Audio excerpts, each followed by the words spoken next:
I can make a promise that it will work out. Everything is always working out for you anyway, best case scenario. Hey y'all, welcome back to the channel. It's Taj and I'm back today with some more free tea. So as you guys read by the title, today I'll be talking about how to deal with your SP in the 3D while you are manifesting them. So if you are interested in this video, then just keep on watching. Okay, so this video idea came about because I was talking to one of my clients turned friends tonight. Actually, as you can see, it's like getting dark because it gets dark so early, but it's only like 4:30. Anyway, so I just had to go ahead and do this video because I feel like it would be so helpful for you guys. Shout out to my client turned friend. Thank you so much for allowing me to share this on my platform so that it can help other people. So just to kind of jump right in, she messaged me and basically she's been manifesting her SP. They were in no contact for like 2 years. She finally got some sort of contact, but now it's kind of like hot and cold behavior. And she was just saying, you know, how do I deal with like, because for example, she's been like last year, she said she was manifesting to spend the holidays with him, like Thanksgiving, Christmas. And this year she was manifesting for the same thing. And she's like, it didn't happen last year. It didn't happen this year. So it's like, I feel like I'm failing, or it's not working for me, or it's working for everybody else and not me. What do I do? How do I manifest this without that little voice in my head saying, you know, yeah, but you didn't do it last year and you didn't do it this year. She said it's very discouraging for her, which I completely understood. That resonated completely with me, especially coming from someone like me who has manifested their SP and who has manifested consistent communication and no longer in that hot and cold BS, right? So basically, the very first thing that came to mind for her and what I want to share with you guys is revision. So she was saying that when she says her affirmations, like she can go into meditation or just have like a 30-minute drill where she's just affirming, using inner conversation, all of the techniques that us coaches here on YouTube say to you guys, recommend for you guys to do. She's been doing them and she's like, but every time I affirm or do my inner conversation, I still have that voice in my head that's like, yeah, but it's not going to work because it didn't work last year and it didn't work this year. So my first tip for her and for you guys is revision.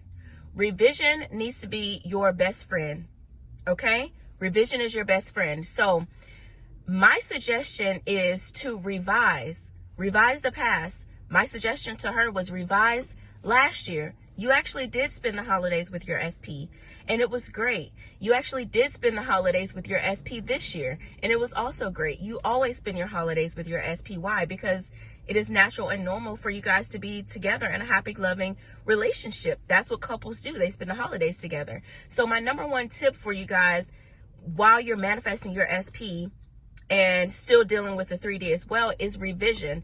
But in order to get the revision to stick, it takes discipline. Okay, you have to be disciplined within yourself, disciplined within your thoughts, and disciplined enough to stick to the revised story. Most of the time, you know, people that aren't getting results as quickly as they would like to, or are getting discouraged because of past circumstances, they can revise, or they can affirm and do state akin to sleep and do the 10K affirmation challenge, everything. But nothing works, you guys, unless you stick to the new revised story. You have to refuse to go back to the old story. And my recommendation with her was, or my advice to her was, because I know for me, the new revised story feels better, right? My client was saying that she, you know, would revise, but she would still go to bed like feeling sad, feeling defeated, feeling like she really missed her SP, like, oh my gosh, we're still not together. And that alone right there is what I said to her, is that is you wavering.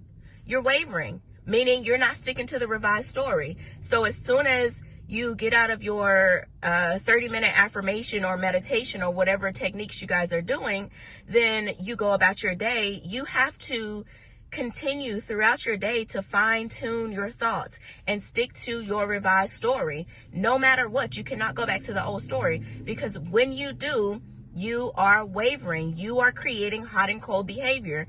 You are basically having one foot in the 3D and one foot in the 4D, and it's really hard to move forward when you're straddling the fence. So the most important part is, once you revise, stick to the story and go from there. So also with revision, don't just revise and say, oh yeah, me and my SP spent, Thanksgiving together and whatever, and that was it. No, elaborate on the story, okay? Elaborate. Just like I said in my last video when I spoke about scripting and creating a movie script for your SP, and only perceiving them and seeing them and acknowledging them from the perspective of the script that you created, okay? This is who that person is. So stick to the script.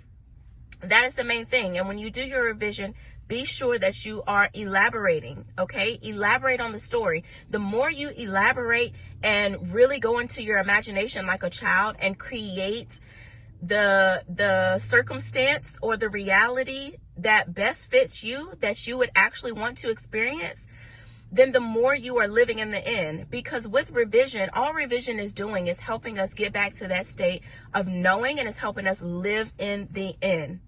That's it. You're just living in the in. So the more you revise, the more you elaborate on the story, the more you draw this story out and give it more and more and more specific details and inner conversation, the more you are living in the in and the more real it feels. The trick is, all of these techniques is just trying to trick our brain into thinking that the experiences that we are creating through revision and scripting are actually what we are experiencing in the 3D. Because keep in mind, your brain does not know the difference between a story that you've revised, scripted, and created versus a story that you're actually living. Your brain doesn't know the difference. So the key is to revise, stick to the revised story, and refuse to go back to the old story. You guys cannot waver. Also, when you are dealing with your SP in the 3D while manifesting them, and you are doing your affirmations again, you're doing your techniques, you are feeling good, feeling great, and then boom, out of nowhere, you're triggered. In those moments where you are triggered, ask yourself, why am I triggered? First and foremost, why am I triggered? Why am I triggered? Or you can ask yourself, if I was living in the end, if I were with my SP right now in my perfect circumstance, would I be triggered? I asked my client, if you would have actually spent Thanksgiving and Christmas last year and this year with your SP, would you be triggered by the fact that you did not spend the holidays with your SP? Of course not. There would be no reason for you to be triggered. Triggered for what? If you are living in the in, you can't be living in the in and be triggered at the same time. I mean, you can be, but you can't be, You can't be the person that already has everything they want and then get triggered by things that you feel like you don't have in the 3D. That's you wavering. That's you wavering, okay? So again, 10 times out of 10, the reason most people don't have the things that they are desiring is because they are wavering. You are creating hot and cold behavior because you are hot and cold.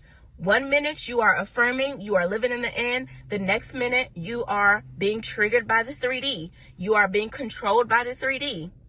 The next minute you are back affirming, on your game, and then the next second you're back triggered by the 3D. So you have to get yourself to a point where you are consistently living in the in, and you will know exactly when you are there, because nothing in the 3D can trigger you.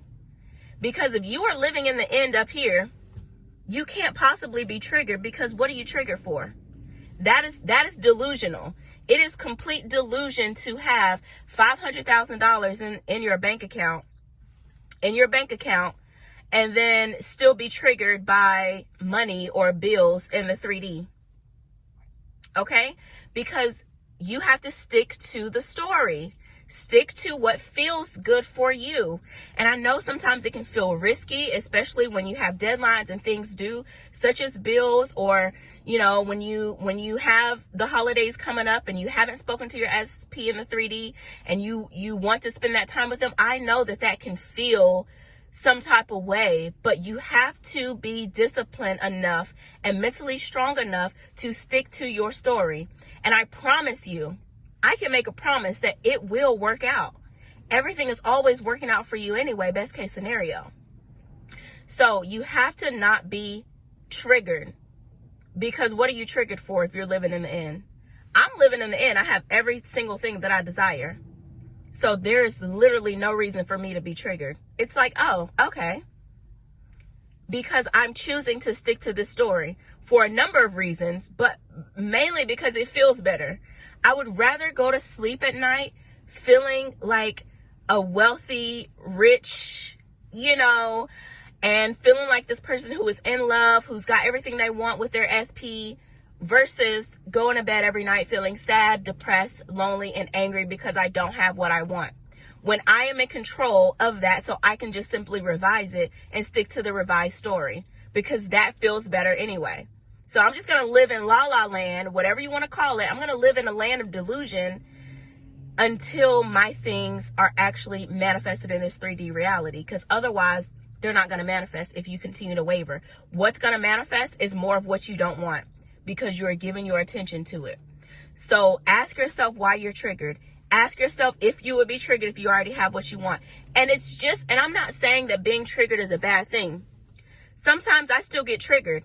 But in the moment that I get triggered, I'm like, oh, what am I triggered for? I have all the money in my bank account. I can just pay that bill right now. Like it's nothing. Or if it's something dealing with my SP, it's like, oh, what am I triggered for? Like, he's the best. He's XYZ. We're always, you know. And also this helps with your self-concept. I'm going to do another video on self-concept too. But this helps with your self-concept. Just knowing that you are the main character in your reality. You are the starring actor or actress in your reality. So literally everything has to go how you expect it to go, how you script it to go. So I don't care how your self-esteem is. It should be top tier, because you're the main character in your reality, because you are the only one writing your story. So that's all I have for this video. I hope you guys were able to take something away from it, and leave me some comments down below to let me know what you think. Give me more video ideas that you guys want more clarity on, and I will see you guys in the next one. Sending nothing but peace, love, and blessings. Happy manifesting.